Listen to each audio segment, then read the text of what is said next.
G'day guys, welcome to my channel. If you are new, thank you very much for joining in, and it's just a pleasure to have everyone here. So I'm doing this page as a buddy colour and also for Colourfully Optimistics. Kori's hashtag A is for August. I am working with the Albert Durer watercolour pencils, and the colours that I'm using here in these are the common mallows. Mauve 249, magenta 133, and middle purple pink 125 are the three colours that I'm using to lay down with onto these flowers. Now, this book I have actually had since the beginning of the year, and this is the first time I'm actually colouring in it, which is good for buddy when it comes to buddy colours, because it means that someone chooses an image that I have, and it pushes me to actually colour in a book that I haven't,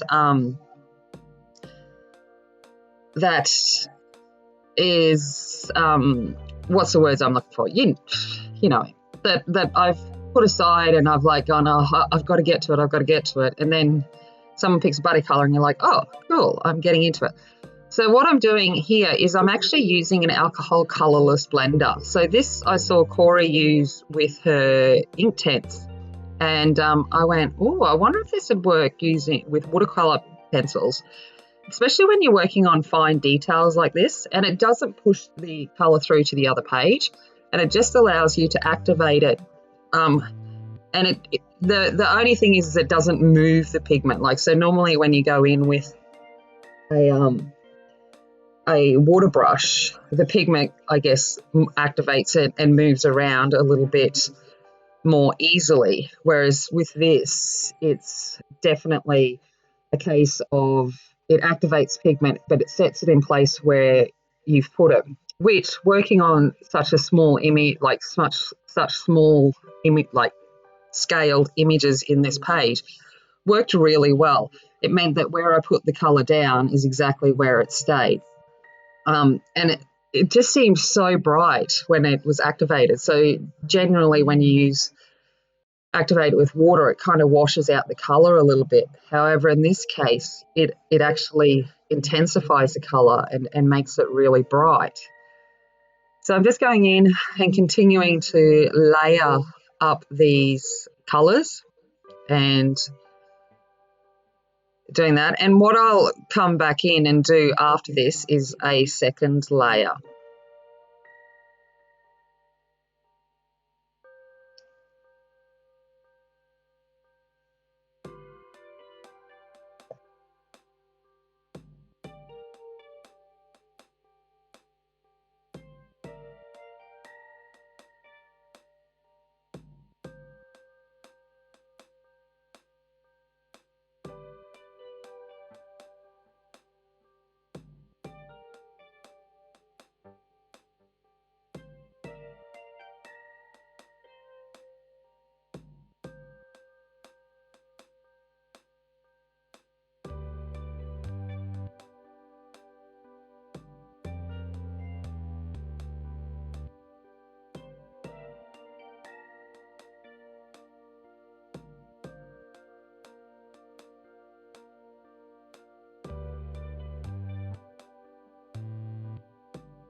So I'm coming back in now with those same colours and going back over the areas just to intensify the colour even further. So I'm still using those three red, violet, purpley colours.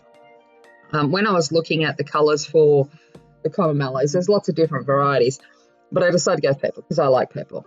And it's, this book, I think what's always kind of put me off a little bit is because it's a Northern Hemisphere book and I'm down here, down under. these kind of spring flowers and summer flowers aren't out for us at this point in time. So it's kind of like I've got to kind of think in reverse. But I really liked the colours that were coming from doing it this way with the colourless blender.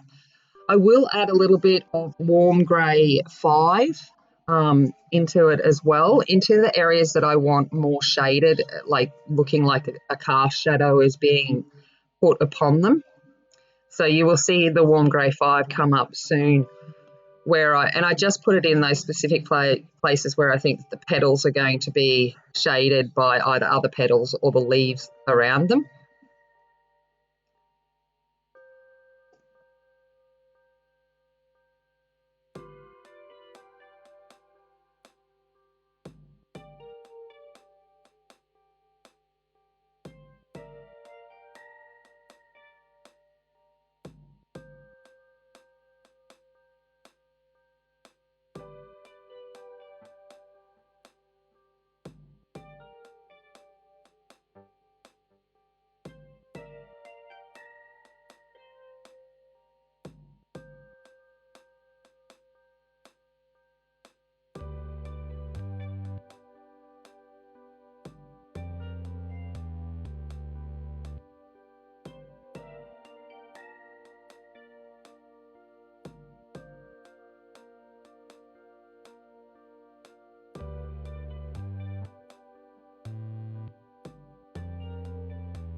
Okay, so we're going to get working on the honeysuckles. So for the honeysuckles, I used the colours in the sections that aren't fully bloomed. I just stuck with deep scarlet red 219, pale geranium lake 121, dark cadmium orange 115, and cadmium orange 111. So they're the colours I used in the suckles that haven't opened up to fully. When I get into the ones that are fully open, I also add in dark cadmium yellow 108 and cadmium yellow 107.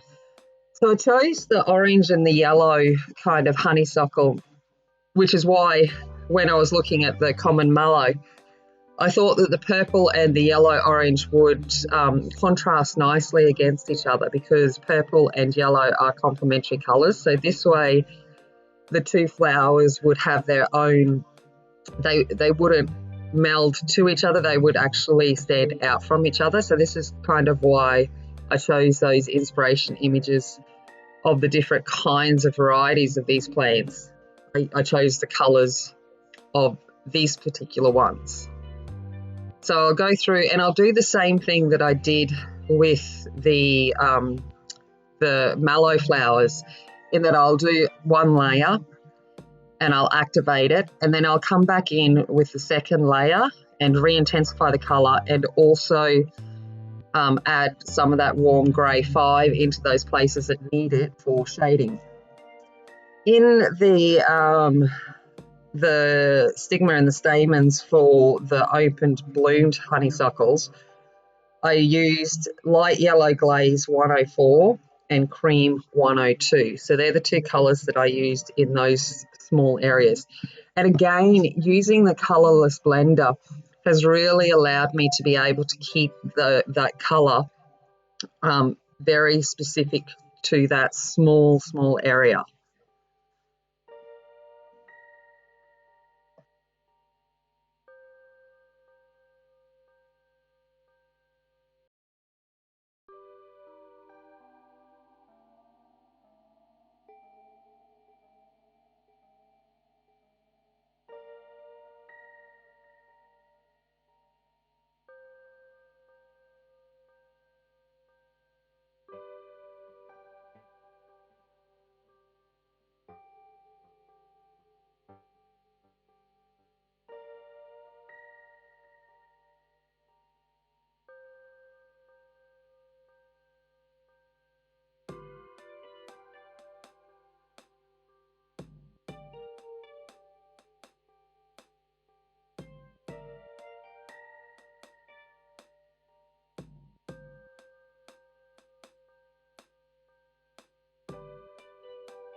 Okay, we're going to get into the leaves now, the foliage section. And for the honeysuckle leaves, they are a bright green leaf. So I'm going in and I'm highlighting the edges that would be kind of naturally picking up any of the sunlight around them with cadmium yellow lemon, which is 205.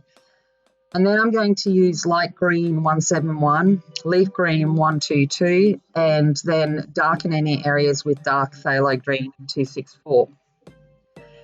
I will repeat the same thing. I will go over once, then go back over it, activate it, go back over it again. And when I go back over it again, that's when I will put in that warm grey 5 into any of those areas that I see need a little bit of shading to kind of indicate that they're behind something.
Okay, now we're into the mallow leaves. Now the mallow leaves are more of a blue-green.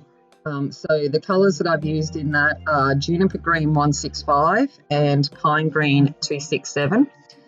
And again, a little bit of warm grey 5 if I needed to do any of the shadowing work.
So we're getting in here now with some of the filler foliage that you generally put in a flower arrangement.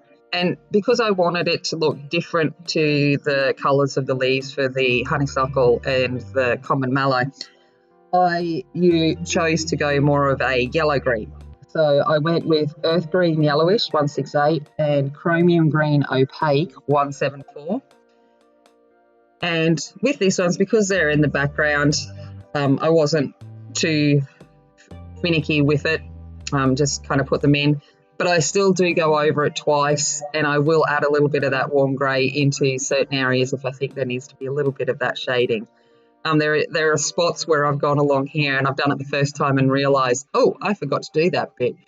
So going over it twice also allows me to fix up any of those mistakes. And yeah, so I think hopefully at the end of this, you'll kind of see, I guess, the vibrancy you can get from these watercolor pencils by using the colorless blender to activate it. I was going to put in a background and then went, you know what, I'm actually just going to let the colors speak for itself. So I hope you have enjoyed kind of watching the little process. This is kind of like a little bit of a different video to what I normally do. But I did this in stages and was kind of zoning out as I was doing it. I just had the camera filming it, which is why I've come in with this little bit of a voiceover over the top and a little bit of music in the background.